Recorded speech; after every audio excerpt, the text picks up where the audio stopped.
कार्तिक मास के शुक्ल पक्ष की अष्टमी तिथि को गोपाष्टमी के नाम से जाना जाता है। भगवान श्री कृष्ण और उनके भाई बलराम दोनों का ही बचपन गोकुल में बीता था, जो कि ग्वालों की नगरी थी। गायों को पालने वाले लोगों को ग्वाले कहा जाता है। भगवान कृष्ण और बलराम जी को भी गौओं की सेवा और उनकी रक्षा करने का प्रशिक्षण दिया गया। गोपाष्टमी के दिन सूर्योदय से पहले उठकर नित्य कर्मों से निवृत्त होकर स्नान किया जाता है। फिर गौओं और उनके बछड़ों को भी स्नान कराया जाता है। गौ माता के अंगों में मेहंदी, रोली, हल्दी आदि के थापे लगाए जाते हैं। फिर गौओं को संपूर्ण रूप से सजाया जाता है। धूप, दीप, पुष्प, अक्षत, रोली, गुड़, जलेबी, वस्त्र और जल से गौ माता की पूजा की जाती है, आरती उतारी जाती है और इसी तरह से उनके बछड़े की पूजा भी की जाती है। पूजा करने के बाद गौ ग्रास निकाला जाता है। गौ माता की परिक्रमा की जाती है। परिक्रमा करने के बाद गौओं के साथ कुछ दूर तक उनके पीछे पीछे चला जाता है। ऐसा करने के पीछे मान्यता यह है कि आपकी सफलता के मार्ग खुलते चले जाते हैं। यदि आपके जीवन में आप कोई भी काम करते हैं, उसमें आए दिन बाधाएं आती हों, आप सफल नहीं हो पाते हो, तो गोपाष्टमी की पूजा करने से आपके रास्ते में, आपके काम में आने वाली सारी बाधाएं भी दूर हो जाती हैं। इस दिन गौ माता के साथ साथ अपनी सामर्थ्य अनुसार ग्वालों को भी कुछ न कुछ उपहार अवश्य देना चाहिए। गोपाष्टमी की पौराणिक कथा के अनुसार जब कान्हा जी ने 6 वर्ष की आयु में प्रवेश किया, तब एक दिन वो अपनी मैया यशोदा से बोले कि मैया, अब तो हम बड़े हो गए हैं। तो मैया यशोदा बोली, अच्छा लल्ला, अब तुम बड़े हो गए हो तो बताओ अब हम क्या करें। तो कान्हा जी कहने लगे, मैया, अब हम बछड़े चराने नहीं जाएंगे, अब हम बड़े हो गए हैं, इसलिए अब हम गाय चराएंगे। क्योंकि तब ऐसा होता था कि जो छोटे छोटे बालक होते थे उन्हें बछड़े चराने का काम दिया जाता था।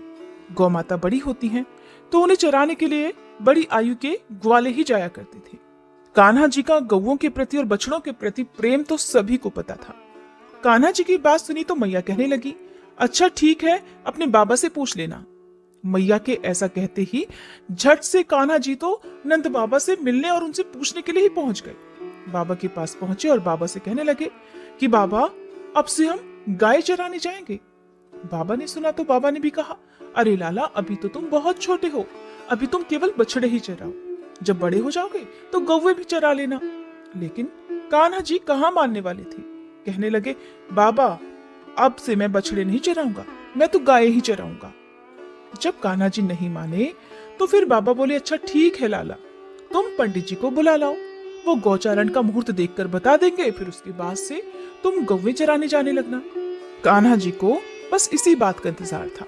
बाबा के मुंह से हाँ सुनकर झट से पंडित जी के पास दौड़कर पहुंचे और बोले, पंडित जी, आपको बाबा बुला रहे हैं, गौचारण का मुहूर्त देखना है। और एक काम करना पंडित जी, आप आज का ही मुहूर्त बता देना, अगर आप ऐसा करेंगे ना तो मैं आपको बहुत सारा माखन दूंगा। पंडित जी ने सुना तो कान्हा जी के मुख से माखन का प्रलोभन सुनकर पंडित जी समझ गए कि कान्हा जी को तो गौवे चराने की बहुत जल्दी है। अब पंडित जी नंद बाबा के पास पहुंचे, बार बार पंचांग देखकर गणना करने लगे।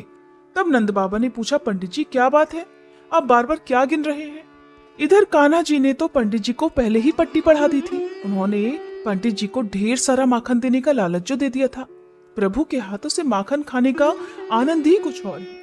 पंडित जी नंद बाबा से कहने लगे कि क्या बताएं नंद बाबा जी, केवल आज का ही मुहूर्त है, उसके बाद तो अगले 1 वर्ष तक गौचारण का कोई मुहूर्त ही नहीं है। पंडित जी की बात सुनकर अब नंद बाबा ने भी अपने लाला को गौचारण की स्वीकृति दे दी। अब भगवान जो भी कार्य जिस समय भी कर ले वही शुभ मुहूर्त बन जाता है। उस दिन भगवान ने गौचारण आरंभ किया। अब वह शुभ तिथि थी कार्तिक मास के शुक्ल पक्ष की अष्टमी तिथि। भगवान के पहली बार गौचारण आरंभ करने के कारण ही ये तिथि गोपाष्टमी कहलाई। मैया यशोदा ने अपने लल्ला का श्रृंगार किया। पूरा श्रृंगार करने के बाद जैसे ही वो उनके पैरों में जूतियां पहनाने लगी तो लल्ला ने मना कर दिया। कान्हा जी बोले, मैया, अगर मेरी गौएं जूतियां नहीं पहनती तो भला मैं कैसे पहन सकता हूँ। अगर पहना सकती हो तो पहले मेरी सभी गौओं को जूतियां पहना दो, तब मैं भी पहन लूंगा। कहते हैं कि तब भगवान जब तक वृंदावन में रहे उन्होंने अपने पैरों में कभी भी जूतियां नहीं पहनी। वो जब भी गौओं को चराने के लिए जंगल में जाया करते, नंगे पांव ही जाया करते। आगे आगे गौएं और उनके पीछे पीछे बांसुरी बजाते हुए कान्हा जी उनके पीछे पीछे बलराम जी और उनके साथ उनके ग्वाल बाल चला करते। इस प्रकार से विहार करते हुए भगवान ने उस वन में प्रवेश किया। कहते हैं तभी से भगवान की गौचारण लीला का आरंभ किया। जब भगवान गौवें चराते हुए वृंदावन तक जाते तो उनके चरणों से वृंदावन की भूमि बहुत पावन हो जाती और वह वन गौओं के लिए हरी भरी घास से युक्त एक रंग बिरंगे पुष्पों की खान बन गया था। गोपाष्टमी के दिन गोवर्धन पर्वत, गाय और बछड़े और गोपाल जी की पूजा करने का विधान है। शास्त्रों में कहा जाता है कि जो भी व्यक्ति इस दिन गौओं को भोजन कराता है, उनकी सेवा करता है और शाम को गोधूली बेला में गौओं का पूजन करता है तो उनकी सभी मनोकामनाएं पूर्ण हो जाती हैं और उनके साथ साथ कान्हा जी की कृपा भी उन पर सदा बनी रहती है।